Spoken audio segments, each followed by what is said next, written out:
Então, boa noite. A gente está aqui no meio do Mercúrio retrógrado tentando fazer a atividade e a gente teve um probleminha com a transmissão no YouTube. Então a gente vai gravar a atividade localmente, depois a gente vai subir, né? Mas independente disso, para nós é um dia, é um momento muito especial da gente conseguir fazer essa atividade no dia de hoje. Ela, num certo sentido, inicia um ciclo bonito, sim, virtuoso também de aprofundamento, de contato, de conexão, de aprofundamento da Sangha como um todo, né? Especialmente aqui no Brasil, com a participação do professor David Loy. Então, a atividade de hoje, ela faz parte de um conjunto de diálogos que vem ocorrendo já há um tempo, que a gente chama de diálogos de budismo e sociedade, que o Lama Santen tem continuamente oferecido e contemplado diferentes temas que são completamente atuais e ao mesmo tempo se pergunta como que o budismo ajuda a entender e aprofundar esses temas. Então, o professor David Loy é uma pessoa perfeita para a gente convidar e para a gente também enriquecer a nossa visão com a contribuição que ele tem, né? Então, a atividade de hoje, ela inicia, assim, vamos dizer, esse ciclo de atividades. Ela ainda está começando de forma online, mas logo mais, né, o professor David chega no Brasil e aí a gente vai ter uma turnê, assim, né, pelo Brasil, visitando diferentes sangas, diferentes aldeias, diferentes projetos, movimentos, engajamentos da sanga, com diferentes sotaques. Então vai ser um movimento bem bonito, assim, de poder ver a sanga espalhada, assim, pelo Brasil, recebendo, aprofundando e discutindo temas super atuais, super necessários na intersecção com o budismo, né? Com a sabedoria do budismo. Então vai ser uma experiência super rica e que ela se inicia presencialmente em São Paulo, agora no dia 1º de maio, e depois segue por Pernambuco, Brasília, Alto Paraíso, Paraná, e depois conclui com um retiro presencial aqui nesse mesmo local, né, com o Lama Santen no feriadão de Corpus Christi, né? Então, para não roubar mais tempo, eu queria também apresentar a atividade de hoje e também contar quem que está participando, né? Então a gente tem conosco o professor David Loy. Ele, deixa eu ver aqui que eu tenho uma cola. Ele é um professor zen, ativista, sociólogo e fundador do Centro Ekodharma das Montanhas Rochosas, no Colorado, nos Estados Unidos. Escritor prolífico, seu trabalho tem usado o entendimento budista da vacuidade para analisar a história do Ocidente e os problemas globais contemporâneos. Então, David Loy atua em diversos grupos e movimentos, incluindo o Extinction Rebellion e os Zen Peacemakers. Então, muito bem-vindo, uma alegria ter você conosco. E a gente tem também, já que a gente começou pelo online, a gente tem também as pessoas que, de alguma forma, apoiaram a publicação do livro, né, do professor David Loy aqui no Brasil, né, do livro Ekodharma. Então, a gente tem conosco hoje também a monja Choren e a Isabel, que está aqui conosco, a Isabel Vale. Ela é formada em administração, especialidade em gestão empresarial e marketing. Ela é doutoranda atualmente em psicossociologia de comunidades pelo FRJ. Trabalha há mais de 30 anos no mercado editorial brasileiro e atualmente ela é a publisher da Bamboal Editora, que produz livros propositivo sobre a transição global. Ela também é instrutora de yoga, terapeuta corporal e costuma caminhar descalça em florestas, né? Então, bem-vinda, Isabel. E eu queria convidar também a monja Choren, monja Zen. Não sei se ela está online aqui com a gente. Bem-vinda. A monja Choren cursou a faculdade de arquitetura na USP, depois estudou nos Estados Unidos, praticou o budismo tibetano por muitos anos, inclusive morando em Dharamsala, na Índia. Então, ela passou para a tradição Zen, onde ela se ordenou monja no Zen Center de Los Angeles, com o qual continua vinculada. Como monja, ela cumpriu a formação no concílio do Center for Council e outras formações. Ela traduziu o livro As Seis Perfeições, do seu antigo mestre tibetano Geshe Sonan Rinchen, em parceria com Eishin Sensei, José Fonseca, os livros O Zen da Pessoa Comum e também o Ecodharma.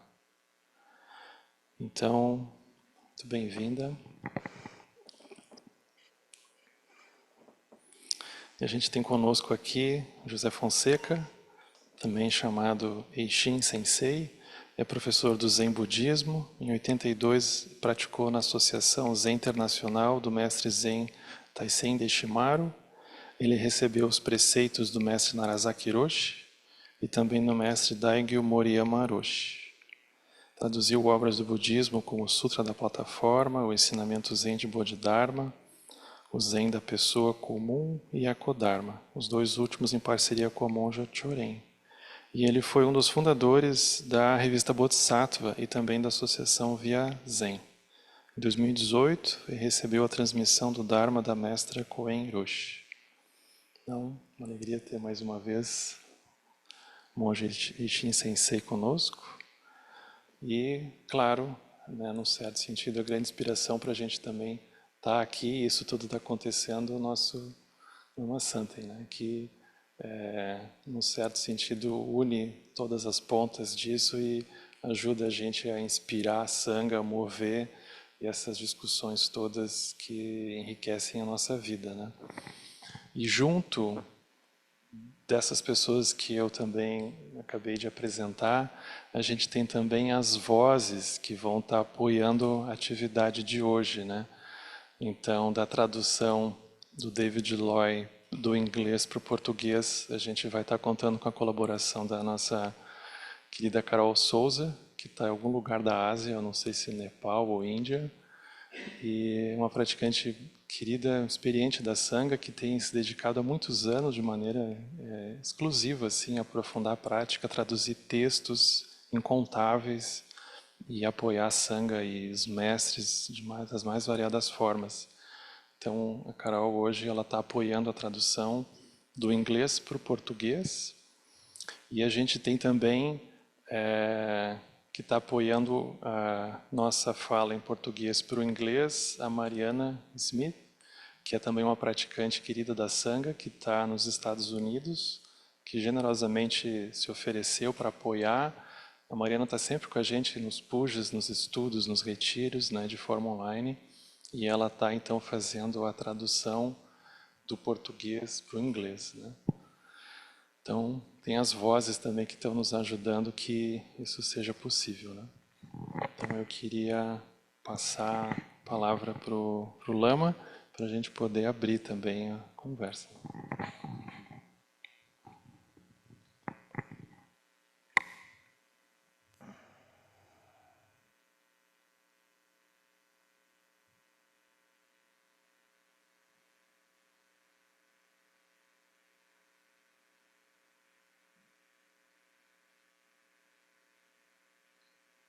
A gente podia perguntar qual a linhagem do Buda, né?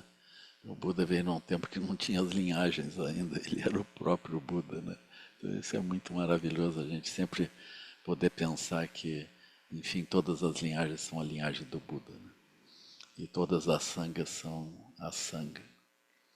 Então nós temos esse tema, que é um tema crucial, né? O tema dessa dessa urgência da questão ambiental e também essa ameaça, né? Essa visão do fim do futuro, essa visão distópica, né? Que eu lembro, José Lutzenberger, ele já trazia essa visão muito clara, né? Então esse é um ponto que foi muito bem trabalhado pelo professor David Eloy, que ele vai também poder trazer essas reflexões nesse tempo agora conosco, que vai nos enriquecer muito, né? Essa união da perspectiva budista com a perspectiva social, com a perspectiva ambiental, como que nós podemos, a partir da base de pensar e contemplar do budismo, nós podemos nos posicionar e podemos transformar a nossa ação no mundo uma prática espiritual também, né? Não separar a ação do mundo da prática espiritual e transformar a prática de proteção ambiental, de reflexão sobre as questões ambientais e sociais na nossa prática também, né? Então isso é muito desafiador, muito maravilhoso, e ele analisa isso super bem, né?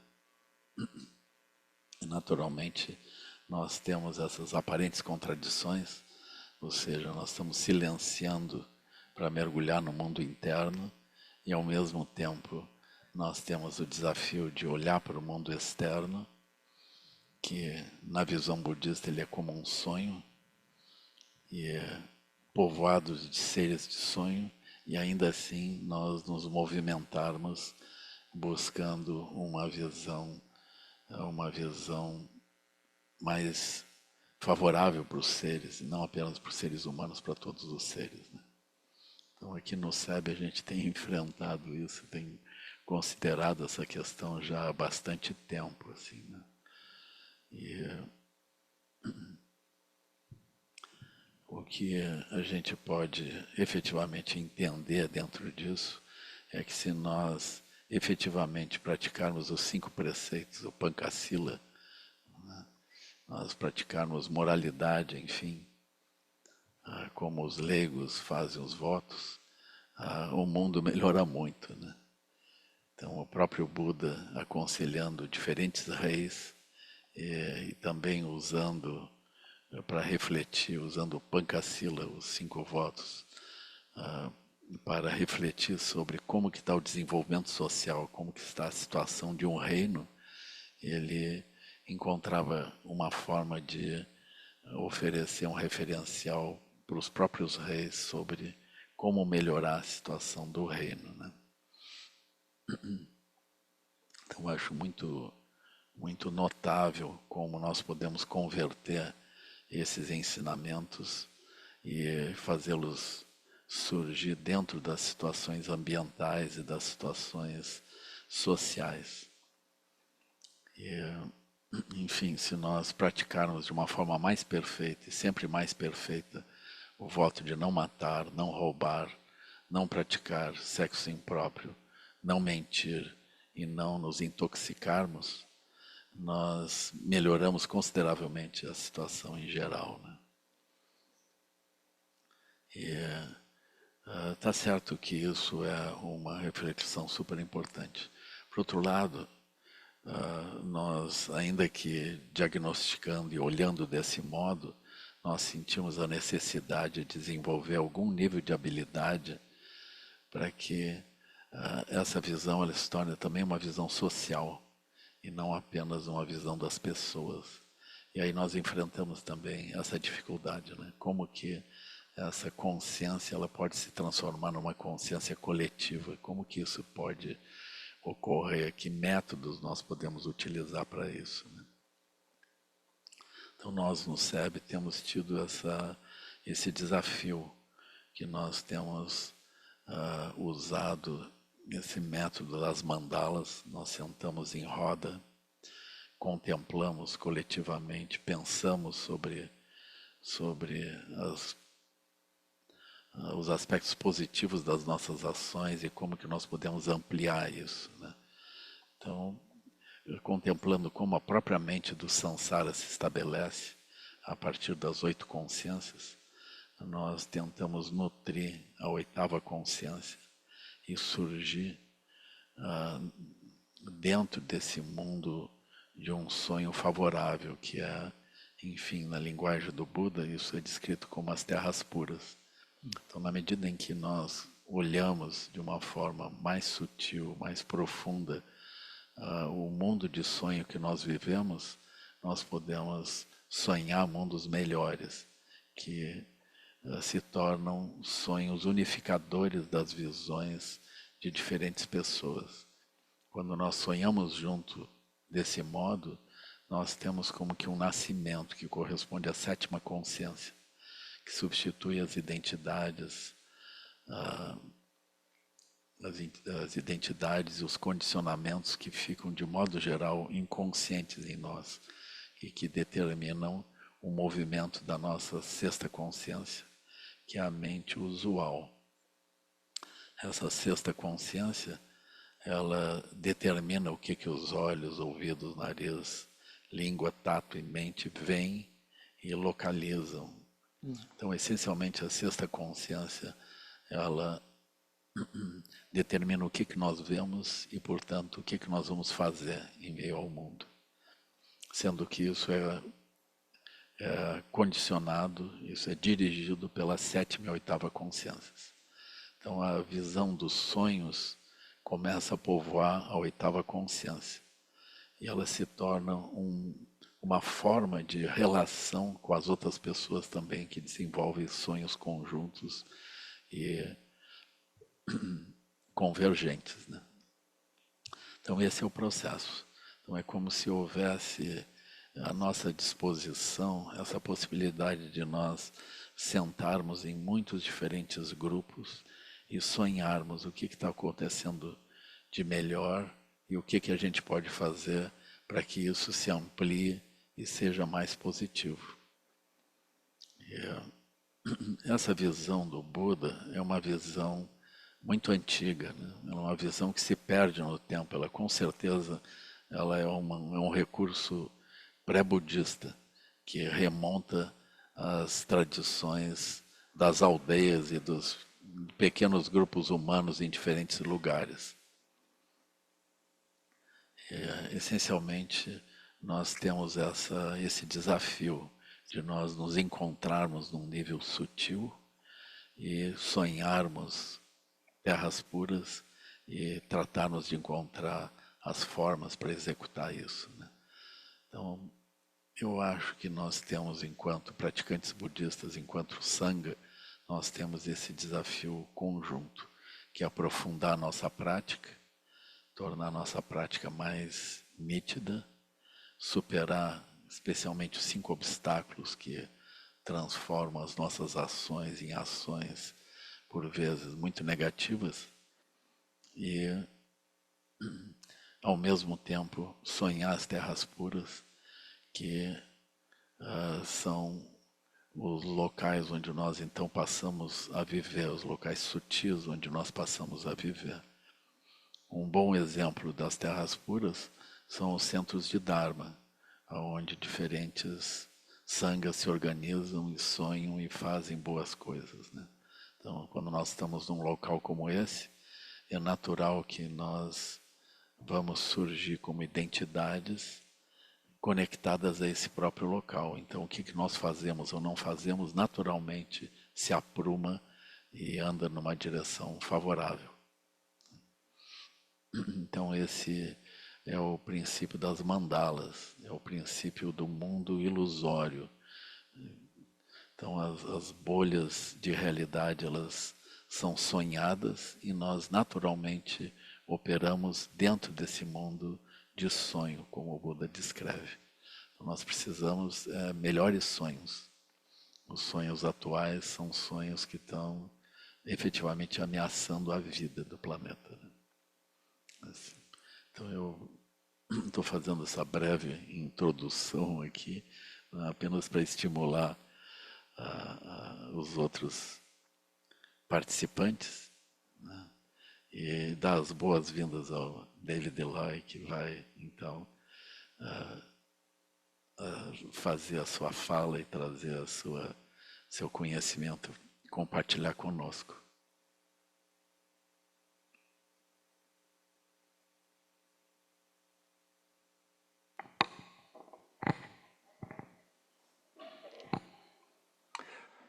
Thank you, Lama Samten. First of all, can everyone hear me okay? Yes. Good, good. So if I understand correctly, is it a good opportunity to uh, reflect on what you've just said, Lama Samten? Do I understand the situation? Então, primeiro, né, olá para todo mundo. Ah, e o David Lloyd fez uma pergunta, se ele está entendendo corretamente. Então, o Lama está dizendo que essa é uma boa oportunidade para I understand contemplar. that Lama Samten began by Agora seria o momento para o David Eloy falar, trazer a sua contribuição. Got it. Thank you. So, first of all, thank you for the introduction and the remarks. I'm very grateful to be able to join you this evening. And I'm also, of course, even more grateful to have this opportunity to visit your country starting in about, well, less than 2 weeks now. Então, em primeiro lugar, eu queria agradecer. Should I pause for a while after a short Yes. comment and allow for the translation? Is that the best way to proceed? Yes, can you hear me? Would the interpreter like me to pause or should I just go ahead? Alguém pode responder, porque ele não me ouve. Sim, Nós estamos te ouvindo. a gente Mas ele ouve. não. Ok. A gente está ouvindo o David, a gente está tendo uma tradução consecutiva. Então, acho que à medida que o David falar um pouquinho, e aí ele abre espaço para que a tradução para o português aconteça aqui. E eu acho que o David não está ouvindo a nossa tradutora, né? Mas ela está, nas pausas, ela está traduzindo para a gente aqui. Perfeito. It sounds good. Somebody might need to let me know when the translation is finished, so I know when to start again. Ok. I appreciate that Lama Samten began by talking about the climate crisis because clearly that is the most urgent ecological problem that we face today. Então, eu fico muito feliz que o Lama tenha começado falando sobre a crise climática, pois essa é o problema ecológico mais urgente que a gente está enfrentando hoje. At the same time, I actually don't like to talk about the climate crisis because I think it's important not to distinguish that too sharply from a much larger ecological crisis that we face today.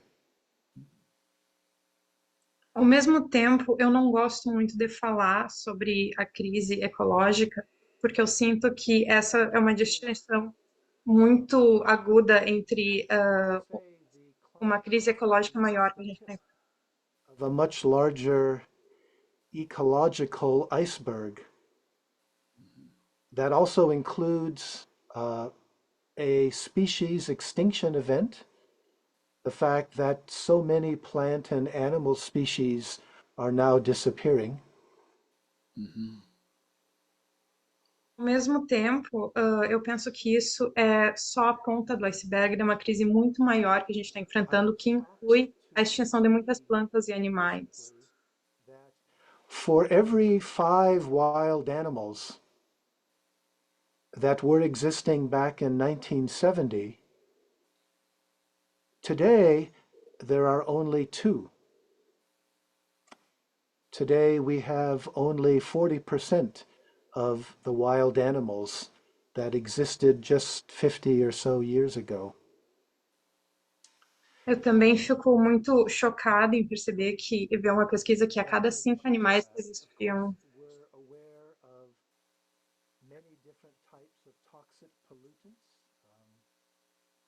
in the air, in the sea, in the earth, in our bodies.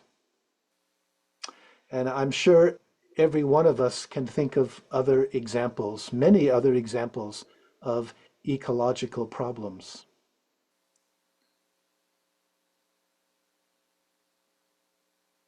Ao mesmo But tempo, I think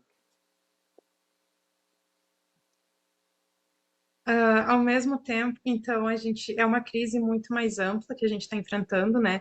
Que envolve a extinção de, ah, nos últimos 50 anos, dois a cada I think cinco I need animais six to selvagens que go into it. costumavam existir. A gente também vê essa questão da poluição do ar, e a gente tem muitos outros exemplos dessa crise mais ampla que está acontecendo. Desculpa, pessoal, no momento é isso. I don't see any green background right now. Alguém pode me colocar no spotlight, que Okay. assim ele pode me ver? Um, Even the ecological crisis, I think, is only Por que o partially som dele está caused baixo? polycrisis that we have today. Hi, Carolyn. Now I see you. Great. Então, mesmo a crise ecológica é parte de uma crise muito mais ampla que a gente está enfrentando hoje. A few years ago, Noam Chomsky, the very important American professor, social critic, he said that he said something that I think about almost every day that I think is truly shocking, something that we need to remember.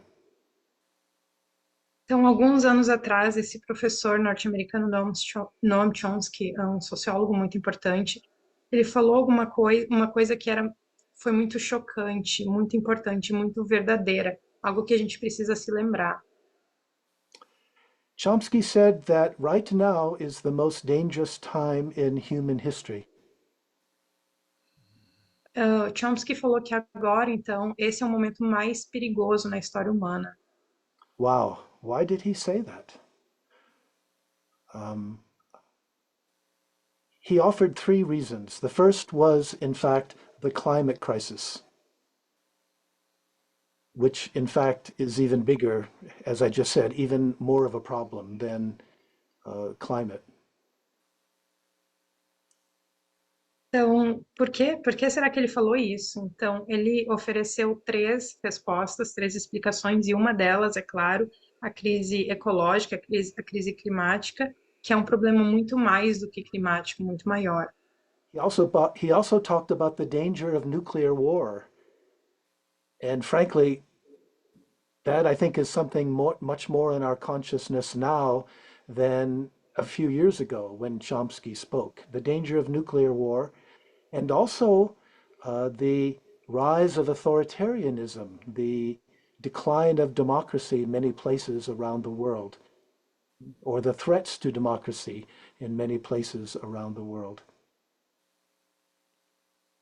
Ele também falou sobre a guerra nuclear, que obviamente hoje em dia é um problema que está muito mais nas nossas mentes do que estava na época em que o Chomsky falou isso. E o outro problema que ele mencionou foi a ascensão do autoritarianismo, né? E o declínio da democracia em muitos lugares ao redor do mundo. So today, many people are actually talking about what some people are calling the poly crisis, that we don't just have one crisis, but poly meaning many. We have a number of crises that are interacting with each other at the same time. Então, hoje muitas pessoas falam em policrise, né? Que não é só uma crise, mas que são muitas crises em diferentes lugares que estão interagindo umas com as outras ao mesmo tempo. Just to cite one more, I think we also have an economic crisis in the sense of the enormous and still growing gap between rich and poor, right? So today, for example, we have a growing number of billionaires, and yet at the same time, there's a general impoverishment going on, both here in the United States and I think worldwide. The fact that You know, there are so many poor people now who are unable to keep up with inflation at the same time that the billionaires are thriving. Então, para mencionar mais um desses problemas, a gente pode falar da crise econômica, né? Que a gente tem, então, uma distância cada vez maior entre pobres e ricos, a gente tem um número cada vez maior de bilionários, e, ao mesmo tempo, existe um empobrecimento geral acontecendo, não só aqui nos Estados Unidos, mas no mundo inteiro. Então, muitas pessoas pobres que estão se vendo incapazes de lidar com a inflação ao mesmo tempo. I emphasize this because I think it's really important to realize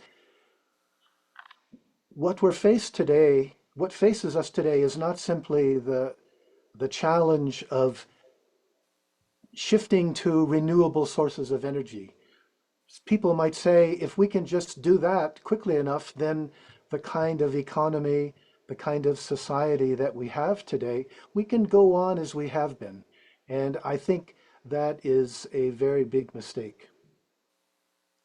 E eu estou enfatizando isso porque eu acho que é muito importante a gente perceber que o que a gente está enfrentando hoje não é simplesmente uma coisa que pode ser resolvida usando fontes de energia renováveis, né?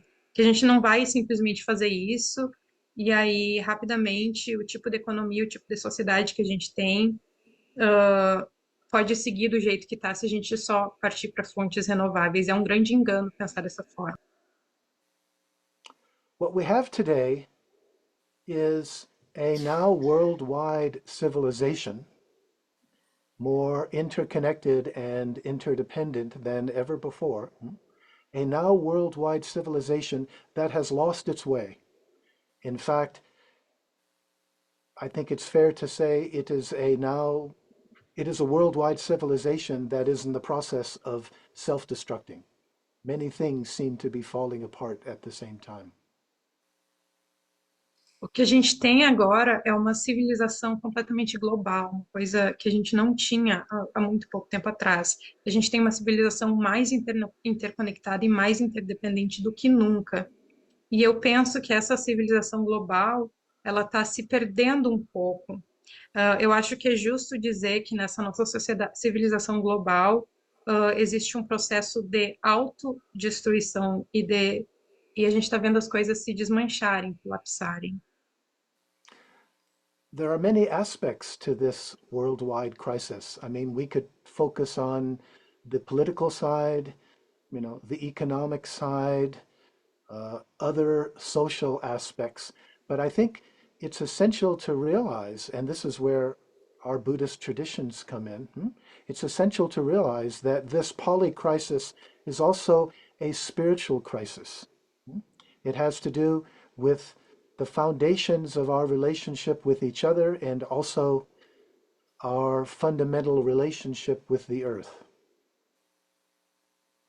Então, tem muitos aspectos nessa crise, a gente pode focar no lado econômico, no lado político ou social, mas eu acho que o que é essencial é a gente perceber, principalmente na nossa tradição budista, que essa é uma crise espiritual, né? Que as bases, as fundações dos nossos relacionamentos entre si e com os outros, elas estão em crise, elas estão sofrendo. It's also a challenge for Buddhism. Buddhism began in Iron Age India some 2,400 years ago, and the problems that people faced then are very different from the kinds of problems that we face today. And that's important to realize because it means we can't simply return to Buddhist texts and traditional teachings and expect to find specific answers because they're simply not there. Também uma crise do próprio budismo, assim, porque o budismo foi fundado na Índia há cerca de 2.500 anos atrás, na Idade do Ferro, e os problemas que as pessoas enfrentavam naquela época eram muito diferentes dos problemas que as pessoas enfrentam hoje em dia. Então a gente precisa entender que não é simplesmente a gente abrir um livro de ensinamentos tradicionais budistas e a gente vai encontrar todas as respostas que a gente precisa exatamente para esse tempo. Nonetheless, there are many important implications of traditional Buddhist teachings that we can explore and tease out today. And that's, I think, the most important aspect of Eco-Dharma. Ao mesmo tempo, tem muitas importantes implicações desses ensinamentos budistas tradicionais que a gente pode explorar hoje. E eu penso que esse é o aspecto mais importante do Eco-Dharma. From the very beginning, Buddhism has emphasized impermanence. We could say that impermanence is so important that the world we live in, it's not a collection of separate things, but in fact, it's really a confluence of processes. And those processes include you and me. Para começar, então, o budismo ensinou sobre a impermanência. E aí eu vejo, né, que o mundo que a gente vê hoje não é só uma coleção de coisas separadas, mas é, na verdade, uma confluência de processos, e esses processos incluem vocês e eu. And it's important to realize that those impermanent processes also include Buddhism itself, right? Buddhism is impermanent. We see that in the way that it has transformed every time it's gone to a new culture. So, for example, when Buddhism went to China, Mahayana Buddhism interacted with the native traditions, Confucianism, and especially Taoism. And that created Chan or Zen Buddhism. And the same thing in Tibet, of course. When Tantric Buddhism went to Tibet, it interacted with the native Bon tradition and created what we now know as Tibetan Vajrayana Buddhism. E a gente também precisa perceber que o budismo é também um desses processos impermanentes. Então, o budismo ele está sempre mudando, está sempre se transformando ao longo do tempo. A gente pode ver, por exemplo, quando o budismo foi para a China e interagiu com as tradições locais, com o daoísmo, com o confucionismo, e surgiu uma forma mahayana específica do budismo chinês. A mesma coisa aconteceu quando o budismo foi para o Tibete, interagiu com as tradições locais, principalmente com o Bon, que eventualmente deu origem ao budismo tibetano, né, como a gente conhece hoje. And now I think it's fair to say that Buddhism faces its greatest challenge ever as it comes not just to the West, but to the modern world in general, a world that is in large part very secular. The ways of thinking and living are very secular, but also a world of preoccupied with this poly crisis that I mentioned. E eu acho que agora é justo dizer que o budismo está enfrentando talvez a maior crise que ele já enfrentou, não só em relação ao mundo ocidental, mas em relação ao mundo como um todo, porque grande parte do mundo hoje em dia está cada vez mais secular, tem uma forma secular de pensar. E a gente também está tendo que lidar com essas questões dessa policrise que eu mencionei agora há pouco. Within Asia, there were a number of constraints on the way that the Buddhist tradition developed, right? None of the traditional Asian Buddhist cultures was democratic. That meant that Buddhism had a kind of a problem. From the beginning, Buddhism as a small cult, it wanted state support, but also it needed toleration. So it had to be very careful not to antagonize the kings and the emperors. Então, dentro da Ásia, principalmente naquela época, havia muitas restrições, porque aquelas culturas elas não eram exatamente democráticas. Então, o budismo precisava ser muito cuidadoso para não entrar em antagonismo com o Estado. Então, ao mesmo tempo em que o budismo queria ter apoio estatal, ele precisava ter esse cuidado e, por vezes, acabava se transformando numa espécie de culto. That meant that the social implications of Buddhist teachings about dukkha suffering, the cause of suffering, how to end suffering, the social implications, the communal, collective implications could not be fully developed in that kind of context. Instead, Buddhism focused on individual transformation, not social transformation. It encouraged us to go within and work on our own individual enlightenment. But traditionally, it did not encourage so much looking at what we might call social dukkha, the dukkha caused by social, economic, political institutions. Isso significou, então, que as implicações sociais dos ensinamentos budistas sobre o sofrimento, sobre como extinguir o sofrimento, dukkha, impermanência, etc., elas não puderam ser plenamente desenvolvidas por causa dessas restrições. Então, como resultado disso, o budismo acabou focando muito mais numa transformação individual, né, nos encorajando a trabalhar para a nossa iluminação individual e não nos encorajando muito naquilo que eu poderia chamar de um engajamento político, social ou institucional com base nos ensinamentos budistas. It's interesting that something like the opposite occurred in Europe, in the West. If we look at the history of Western civilization, we can see that the focus has been on social transformation rather than individual. If we think, if we trace back Western civilization to Greece, the emphasis on democracy, and more recently, the emphasis on changing the way that society is structured with laws, sometimes with revolutions. But it's a striking contrast with Buddhism, whereas the West has focused on what we might call social transformation, Buddhism historically has focused on individual personal transformation.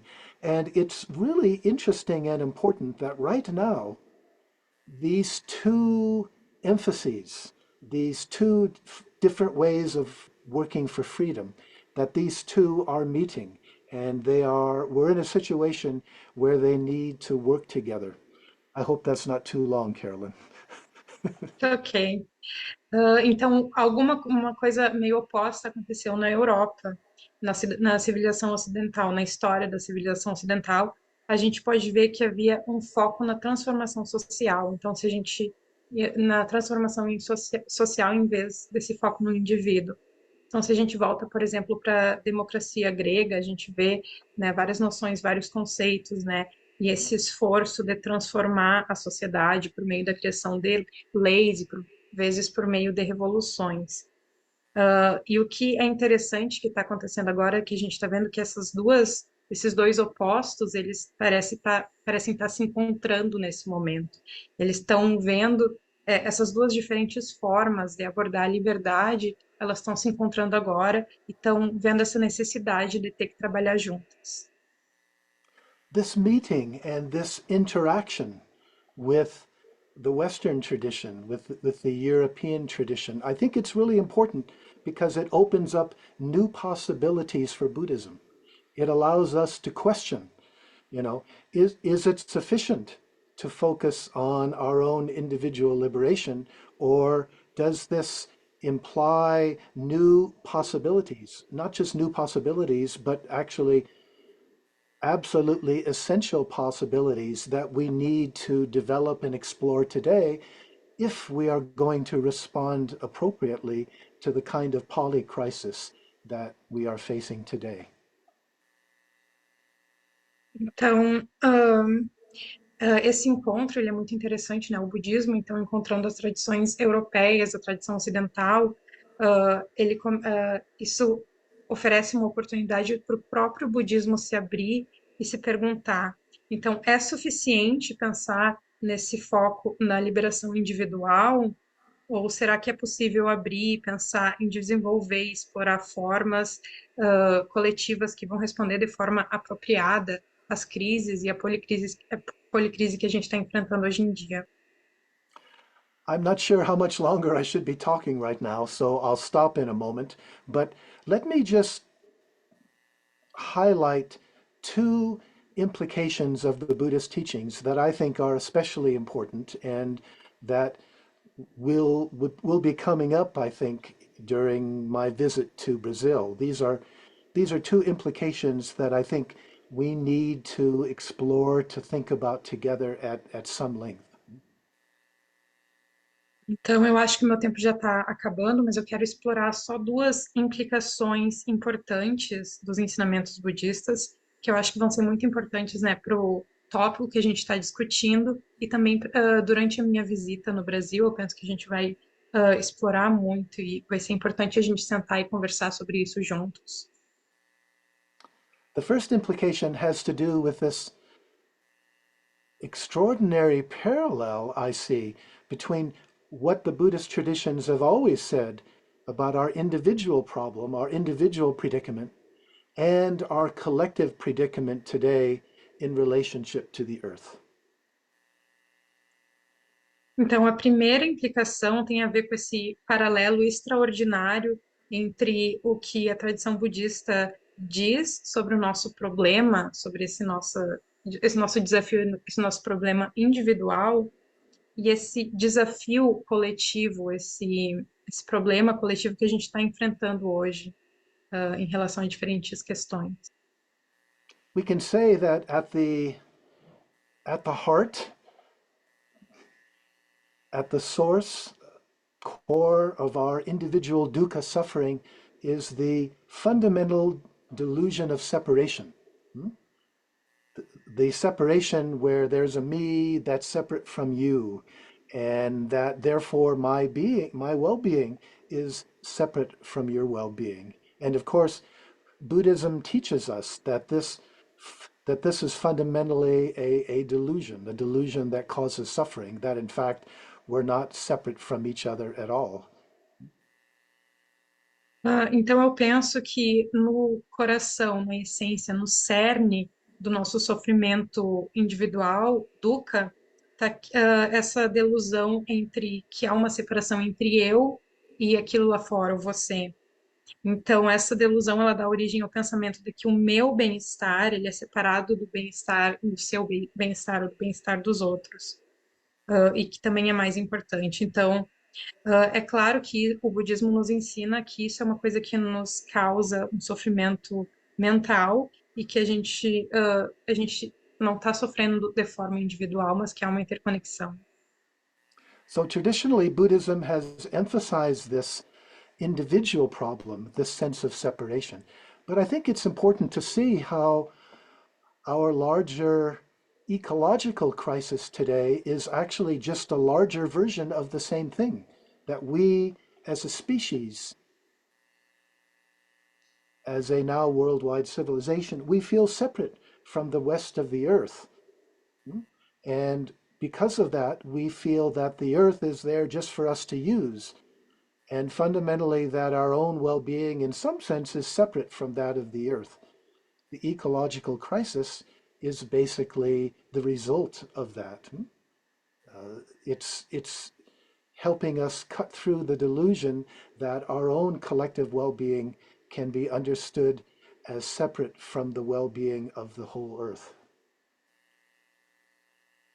Então, o budismo ele sempre enfatizou essa perspectiva do sofrimento individual baseado nessa separação, nesse dualismo entre eu e o outro. Mas é interessante a gente perceber que esse desafio que a gente está enfrentando hoje parece ser uma repercussão coletiva dessa mesma visão, desse mesmo sofrimento de separação, que nós, enquanto civilização, a gente se vê como separado do resto da Terra, do resto da natureza.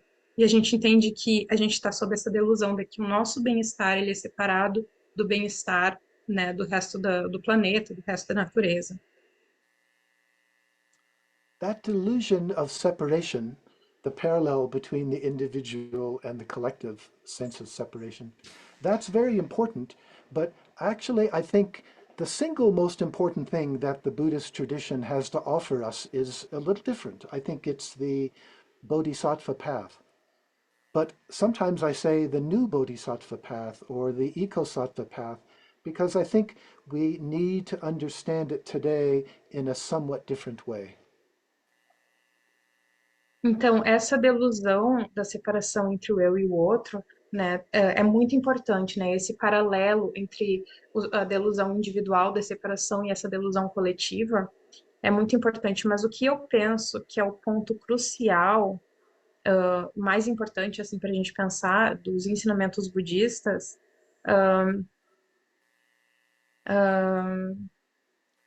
desculpa, gente, É o, eu acabei me perdendo um acho pouquinho. que é o Ecosattva que substitui o Ah, Bodhisattva. isso é o caminho do Bodhisattva, o caminho do Bodhisattva, e que esse é o ponto mais importante. Que se torna o Ecosattva. Isso. E que o David pensa que hoje, então, esse caminho ele precisa sofrer uma alteração para se adaptar aos tempos. Então, a gente tem a noção do Ecosattva. Bodhisattvas follow a double path or a two-sided path. On the one side, they continue to work on their own with their own personal practice, their own individual waking up, but they also know that that is insufficient, that they're also fully engaged in the world, in offering what they can to alleviate the suffering of the world, and they realize that these two paths are not really separate from each other, but they reinforce each other. Então, os Bodhisattvas, eles percorrem um caminho duplo. Por um lado, eles estão focando nessa questão do sofrimento individual e da liberação individual, mas ao mesmo tempo eles percebem que isso por si só não é suficiente, então eles se envolvem plenamente com o mundo para aliviar o sofrimento do mundo. E eles percebem que essas duas coisas, na verdade, elas não são separadas, mas elas se reforçam uma a outra.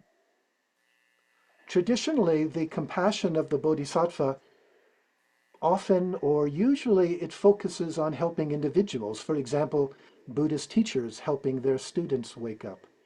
But I think today we need to realize that the Bodhisattva path has to find ways to address our collective institutional problems.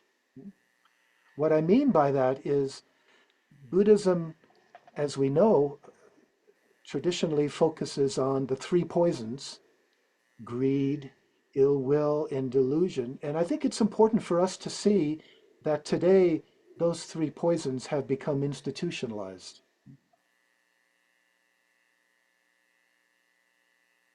Tradicionalmente, a compaixão do Bodhisattva, ela focava em ajudar indivíduos específicos, né? Então, a gente tem essa noção dos professores, ajudando os alunos, os discípulos específicos. Mas o que eu acho que é importante hoje é a gente perceber que esse caminho tem que encontrar formas de se dirigir, de debater com problemas institucionais, problemas coletivos. Então, tradicionalmente, o budismo ele foca nos três venenos, né? A gente tem os três venenos como base do sofrimento individual, mas o que eu vejo, que eu percebo no mundo de hoje, é que a gente pode falar, talvez, dessa delusão desses três venenos num nível institucionalizado, como algo institucionalizado, esses três venenos.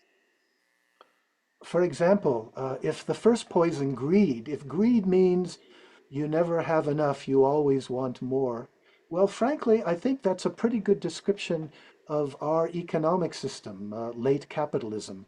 Think about that growing gap between rich and poor that I referred to earlier. Então, por exemplo, começando pela ganância. Se a gente pensar que a ganância significa que a gente pensa que a gente nunca tem suficiente, que a gente sempre quer mais, bom, eu penso que essa é uma descrição muito boa do nosso sistema econômico atual. Então, a gente pode pensar, né, do nosso sistema capitalista atual. A gente pode pensar, então, nessa distância cada vez maior entre pobres e ricos que a gente vê hoje no mundo.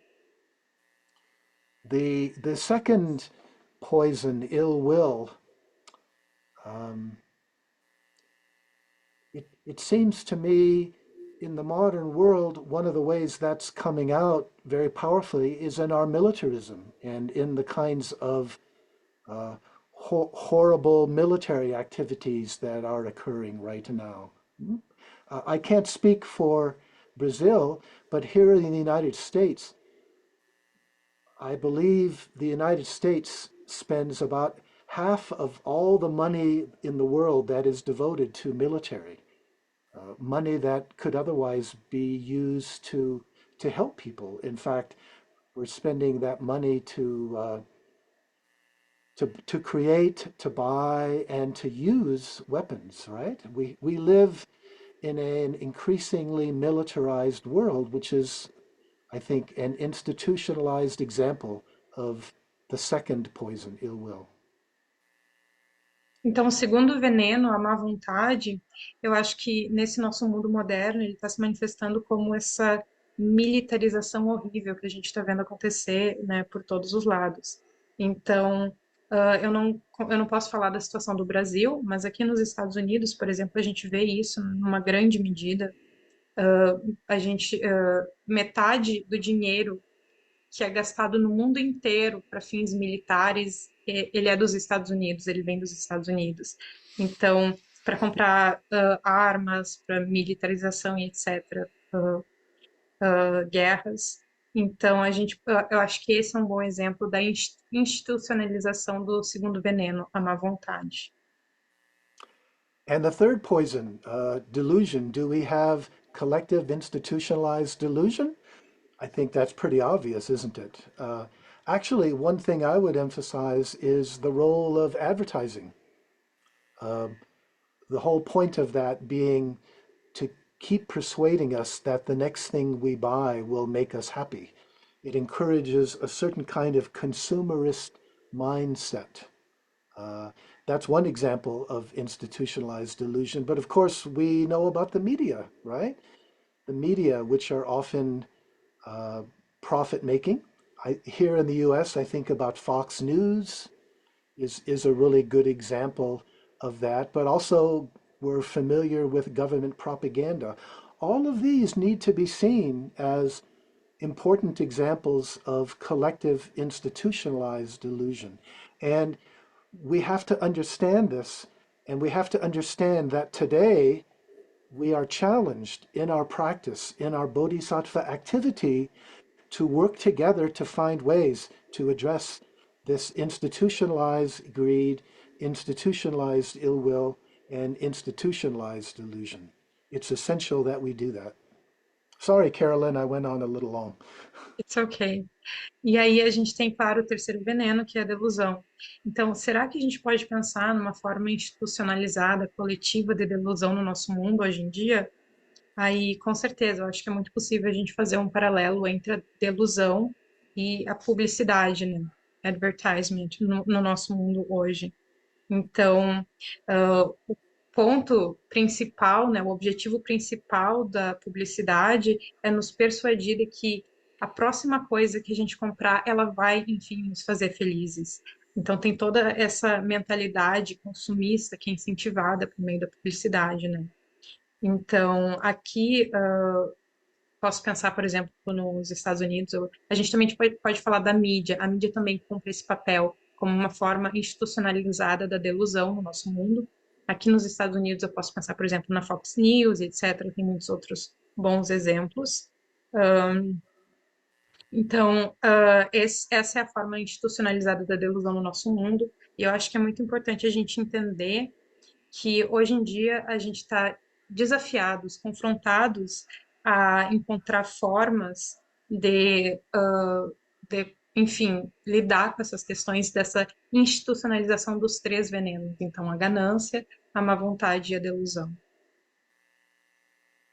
So these are a few examples of the kinds of things that I'll be talking about, but not just me, that we will be talking about together and discussing during some of the events, presentations during my visit, and I really look forward to sharing and learning from each other there.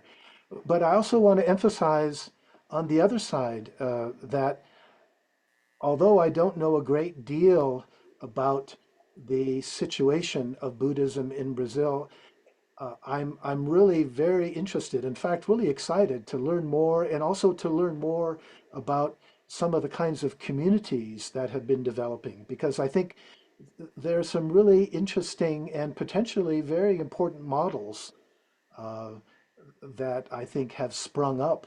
that are really trying to live the Buddhist Dharma in terms of how people live together collectively, how they work together, how they support themselves. So um, I, I see my visit as an opportunity to share what I've been thinking about and to, discuss it, but also to learn more about what Brazil has to offer. I really get the sense there's a very, very vibrant uh, Buddhist world there, and that it's important for those of us here in the U.S. and other places become more aware of what's going on in your country.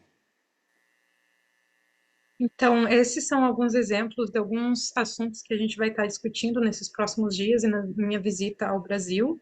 Eu espero compartilhar mais um pouco sobre isso, mas não só eu, vocês também, a gente conversar todo mundo e trocar ideias.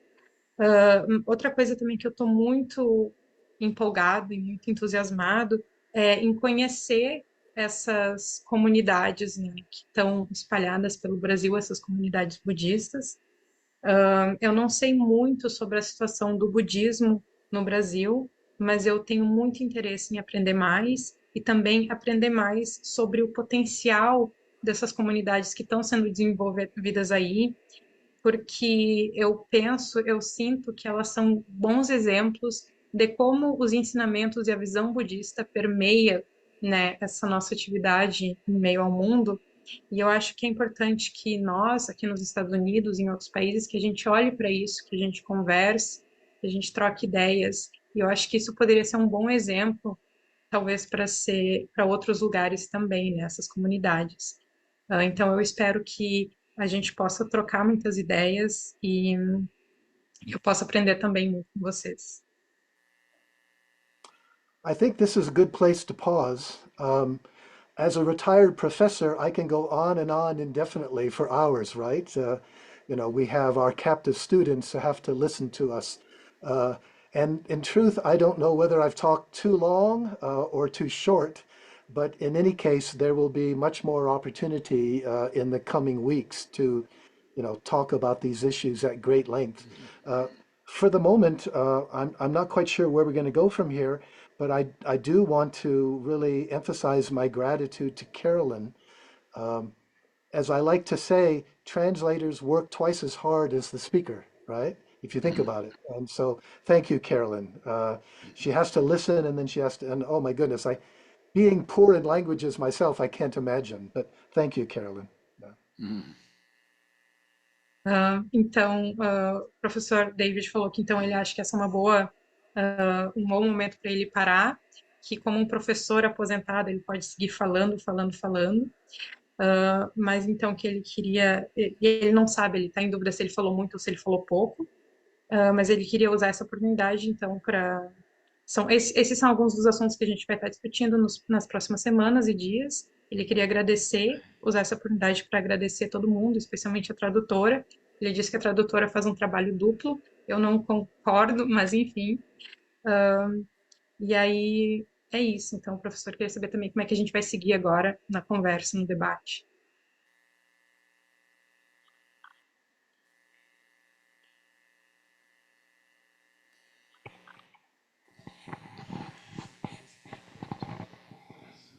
So I return the floor to the organizers and am happy to follow up in any way you like. Just let me know. Então, ele está devolvendo o palco aos organizadores e fica feliz em contribuir da forma necessária. Então, muito obrigado. Embora a gente tenha avançado um pouco no horário, seria bom a gente conseguir ouvir também a monja Choren, a Isabel, o Weixin, porque além de cultivarem essas questões, aprofundarem essas questões nas suas práticas, eles também se dedicaram por um bom tempo ao livro, em tornar essas reflexões disponíveis aqui para nós, né? Então, acho que seria bom a gente aproveitar esse tempo para cada um dizer umas palavras assim de como que essas questões, o próprio material do texto também reverberou em cada um, né? Então, não sei se a Isabel, a monja Choren estão por aqui. Poderiam dizer algumas palavras, convidar o Ishin também a dizer algo. Isabel, você nos ouve?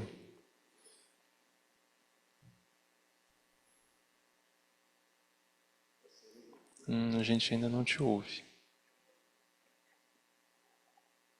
Vocês me ouvem agora? Agora sim. Que bom. Uma honra reencontrar Lama Padma Santen, David Loy, querida Choren, querido Shin, que o nosso último encontro também foi online. Então, aqui eu estou reencontrando vocês. Eu não sou grande conhecedora do budismo, mas eu me sinto tão à vontade com vocês e estou muito feliz. Fiquei muito feliz com esse convite. Muito obrigada. Uma honra estar aqui com vocês.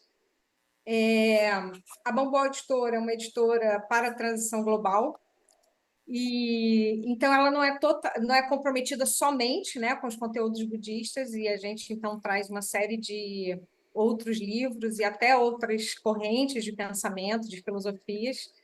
Mas como não publicar esse livro se a frase inicial, o prólogo do livro, já diz o seguinte: há uma notícia boa e uma notícia má. A má: a civilização, como a conhecemos, está prestes a findar. Agora, a boa notícia: a civilização, como a conhecemos, está prestes a findar. Então, sem dúvida alguma, estamos em transição. Eu queria citar, né, o autor, Swami Beyodananda, perdoem se eu não falar corretamente, também conhecido como Steve Barherman. E então, com certeza, esse livro faz parte da transição que a humanidade passa. Uma civilização que morre e outra que surge. Esse livro também, quem me contactou foi a Monja Choren, né? E aí eu falei, gente, tudo bem, vou publicar, mas eu preciso ver o conteúdo. E aí, quando eu olhei o livro, eu comecei a ficar apavorada. Eu falei, gente, nossa, mas é muito duro esse livro. É muito difícil de ler. Porque o David, ele traz a gente para pôr o pé no chão, o pé na terra. Se a gente for para o elemento, para a simbologia do elemento terra, às vezes a terra é muito árida, né? Então é muito duro, mas é um sacode que a gente precisa ter.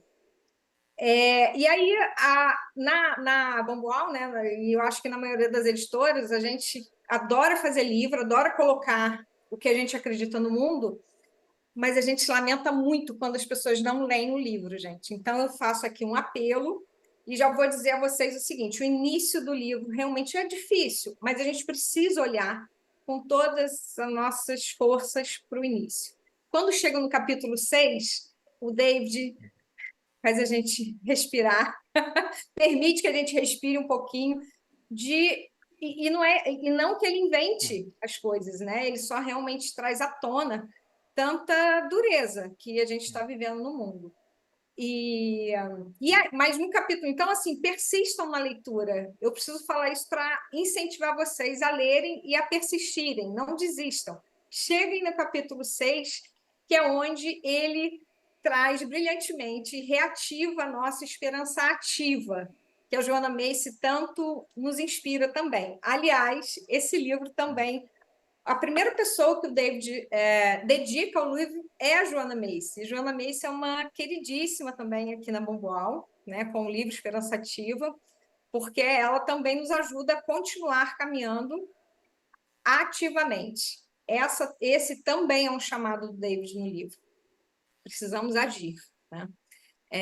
E eu queria lembrar que a esperança ativa é o mesmo esperançar do Paulo Freire, brasileiro, né?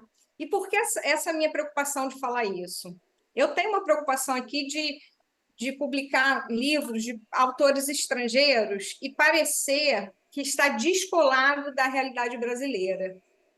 Eu tenho essa preocupação, e para não ficar tão descolado, a gente inclui no livro a cultura brasileira, que a gente vive aqui. Então, para esse livro, além da contracapa ter sido escrita pelo Amma Padma Santen, a orelha do livro foi escrita pela querida monja Coen e o prefácio pelo monge Corro, que é um querido, quase que um padrinho da Bombal Editora. Então, eu preparei, escrevi aqui, gente, porque coisas, né, que eu gostaria de falar. E, para fechar aqui, para mim, tem 2 pontos ainda que eu gostaria de trazer, que é o seguinte: apesar de ser um livro que traz ensinamentos budistas, ele reverbera em todas as pessoas que desenvolvem, que se dedicam a um desenvolvimento espiritual, da espiritualidade, né? Da sua própria espiritualidade, seja uma crença religiosa, seja a espiritualidade ligada à ecologia profunda, seja a sua espiritualidade, mas esse livro reverbera, ele não fala somente para budistas, ele fala para todas as pessoas que se atentam, né, se dedicam a isso. E a outra coisa que o David também faz, porque outros pensadores, outros mestres que a gente tem na humanidade também faz isso, é o seguinte: se trabalha individualmente, mas com olho no coletivo. O foco continua sendo o desenvolvimento individual.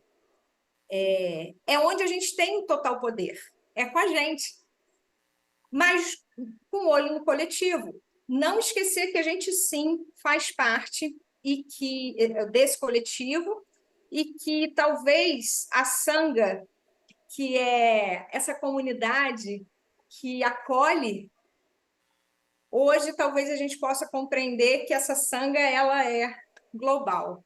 E, por isso, o trabalho individual, mas com a dedicação coletiva. Obrigada pela oportunidade. Muito obrigado, Isabel. Aproveitar a monja Chorin também, se ela estiver com a gente aqui. Eu estou aqui. Bem-vinda. Eu gostaria rapidamente de agradecer essa oportunidade também de estar com todos vocês online, é uma maravilha, e essa vinda do professor David Loy ao Brasil é muito auspiciosa, uma riqueza para nós, uma troca maravilhosa. E eu gostaria de sugerir uma ideia que me ocorreu hoje mesmo, agora, durante a nossa conversa, é que a gente tivesse um outro encontro online, mais para frente, não imediatamente após a visita do professor David Loy, deixar que ele volte, descanse um pouco, reflita um pouco, e que a gente pudesse ter um outro encontro online para fazer, assim, talvez um balanço, uma troca depois de ele passear pelo Brasil e conhecer tantos lugares e tantas...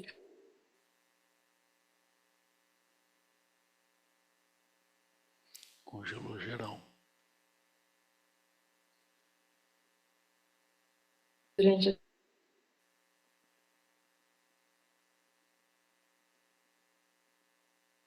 um país como o Brasil, né? Como nós, budistas, se o budismo pode ter realmente um papel relevante num país que é majoritariamente cristão, né? Com uma educação absolutamente incipiente e uma população vulnerável, majoritariamente vulnerável, né? E muito cristã e cada vez mais fundamentalista. Então, como é que a gente... para mim, essa é uma pergunta, é um koan, para mim, constante, e como que a gente pode ter um efeito benéfico, qual é o papel do budismo junto a essas camadas mais vulneráveis da população, né? E se precisamos tirar a roupa de budistas completamente, porque essa população não tem acesso, e a gente sabe que as sanghas são majoritariamente de pessoas brancas e privilegiadas, e certamente privilegiadas e etc. Então, fica aqui o convite à reflexão e, quem sabe, uma conversa depois dessa visita maravilhosa, muito auspiciosa do professor aqui ao Brasil. Muito obrigada. Maravilhosa essa ideia, a gente vai anotar aqui para enviar esse convite, com certeza. E aproveitar também, querido Monge Shin, José Fonseca, também para dizer algumas palavras para a gente.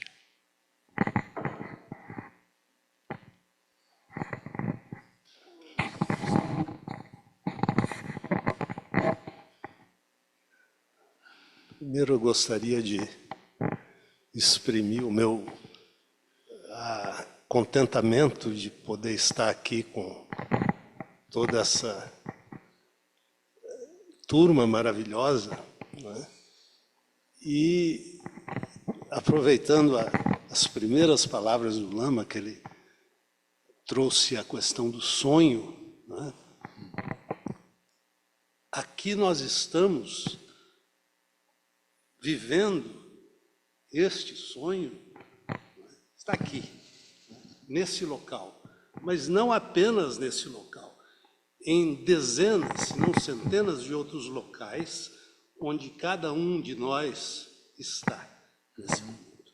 E isso é algo coletivo, e é um coletivo novo, é um coletivo diferente, né, que está ainda em construção, digamos assim. E falar em sonho e falar em delusão parece ser algo do mesmo campo, mas é importante que nós vejamos que não é. Né? Existe a visão clara que separa completamente o sonho da delusão. Porque parece interessante falar que nós podemos ver o sonho com uma visão clara. Nós podemos ver o sonho com uma visão clara. É a visão clara que nos possibilita, na verdade, esse sonho. Mas nós vamos ter muito o que falar quando o Dr. David Loy vier ao Brasil. Né? Vamos falar desse livro, né, maravilhoso, que deve tanto, né, ao esforço, né, tanto da Isabel quanto da Monge Choren, né, e eu e de muitas outras pessoas. Né? Mas se me fosse permitido assim fazer uma analogia, né, entre esse livro, Ecodharma, e um ser vivo, eu diria que há uma molécula que carrega as informações, né, e é essa molécula que faz que ele funcione. Né? Todas as funções dessa molécula dependem de interações. Né? E são interações que, como as proteínas, né? Vocês já adivinharam que eu estou pensando no DNA. Né? E entre muitas citações maravilhosas que o professor David Loy coletou para iniciar cada capítulo neste livro, né, que, aliás, fazendo um parênteses, não é uma discordância, mas com o que disse a Isabel, mas eu acho que é um livro fácil de ler. Não é difícil de ler, ele é fácil de ler. Ele é impactante, sim. Né? Ele pode nos dar medo, sim, mas se nós conseguirmos ultrapassar esse medo, ele é fácil de ler. Né? Mas, então, voltando a essa analogia do DNA e a essas citações maravilhosas que o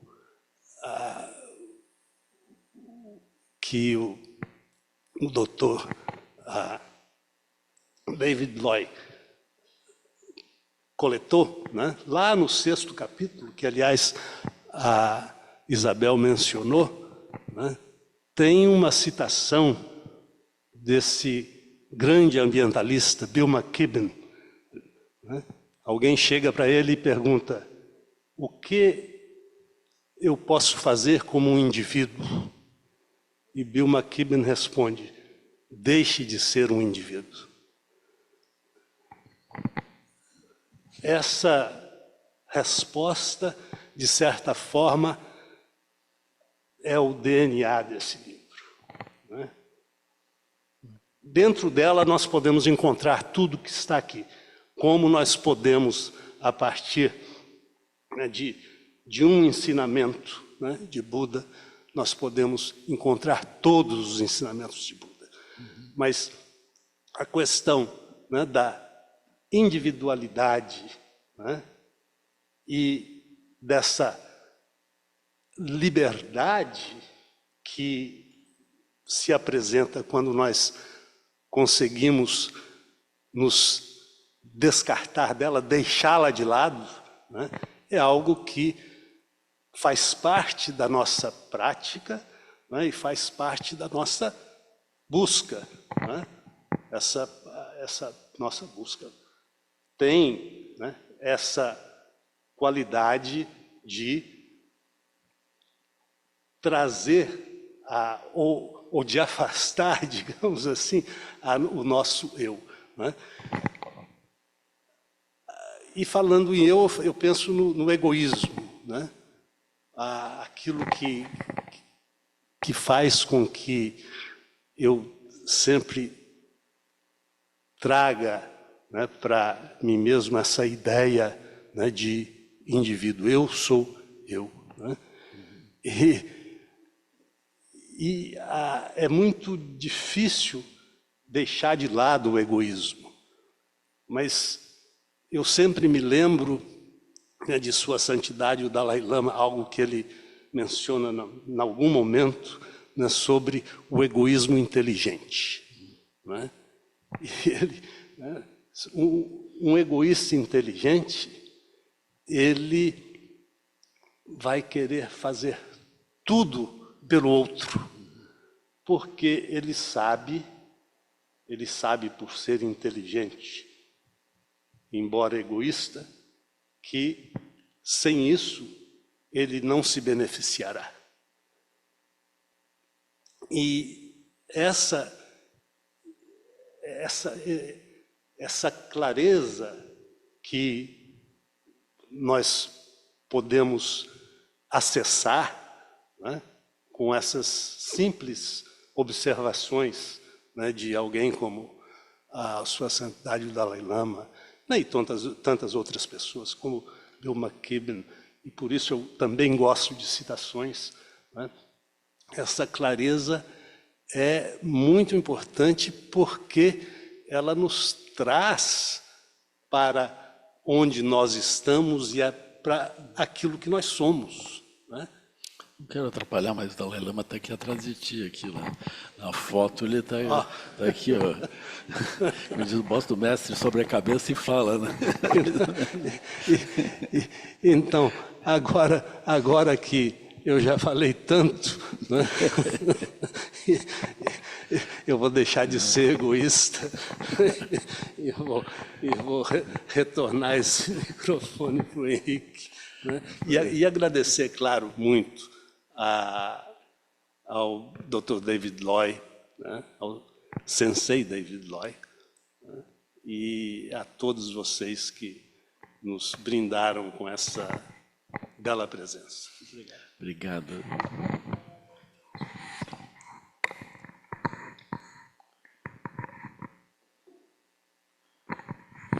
Eu acho que por força maior do horário a gente chegou talvez, né, no fim, né, para a gente encerrar. Eu acho que da nossa parte é agradecer e dizer que ao invés da gente estar encerrando, a gente na verdade está começando um ciclo de reflexões, de aprofundamento sobre tudo isso que a gente conversou hoje à noite, né? A gente na verdade está abrindo uma porta, um canal para a gente seguir daqui para frente, aprofundando cada vez mais essas atividades, né? Então, está só começando. nas redes sociais do SEB, na página, assim por diante, a gente consegue encontrar as divulgações, os convites, os títulos das atividades, os locais, as informações todas necessárias para se inscrever, para participar. As atividades principais, todas elas vão acontecer de forma híbrida. Então, quem não conseguir se deslocar eventualmente para o local de alguma das atividades que vão estar ocorrendo de forma presencial, como os retiros, por exemplo, sempre é possível acompanhar também online, como a gente fez a atividade hoje aqui. Então, tem bastante coisa para acontecer nas próximas semanas, né?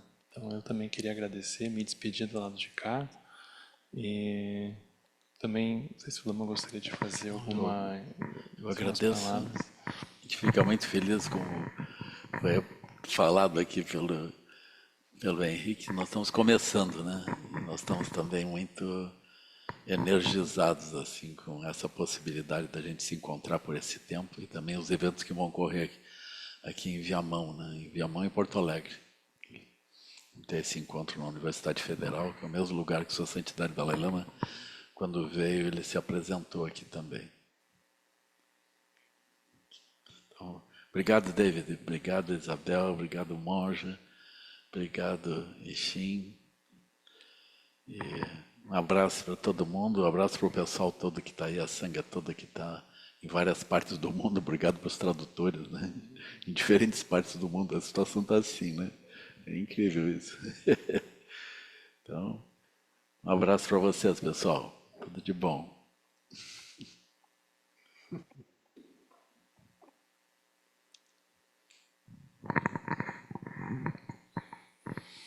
Então, a gente faça a dedicação, será? Que os méritos desse encontro se expandam e toquem a todos. Que o Mestre Universal da Paz e da Compaixão, Sua Santidade o Dalai Lama, juntamente com todos os mestres e todas as tradições que veiculam essa mensagem, tenham longa vida.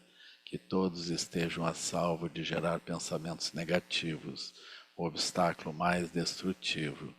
Que esses pensamentos nunca surjam em nossa mente e que todos os seres também estejam livres de pensamentos negativos.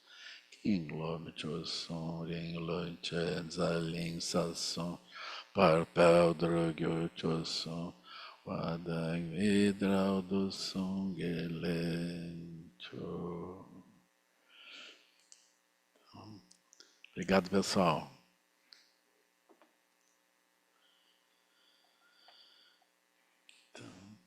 Bem. Obrigada. Até daqui a pouco, pessoal. Gratidão, Até Lama. prática. Até daqui a pouco. Obrigada. Gratidão, Lama. Obrigada a todos. Obrigada. Obrigado.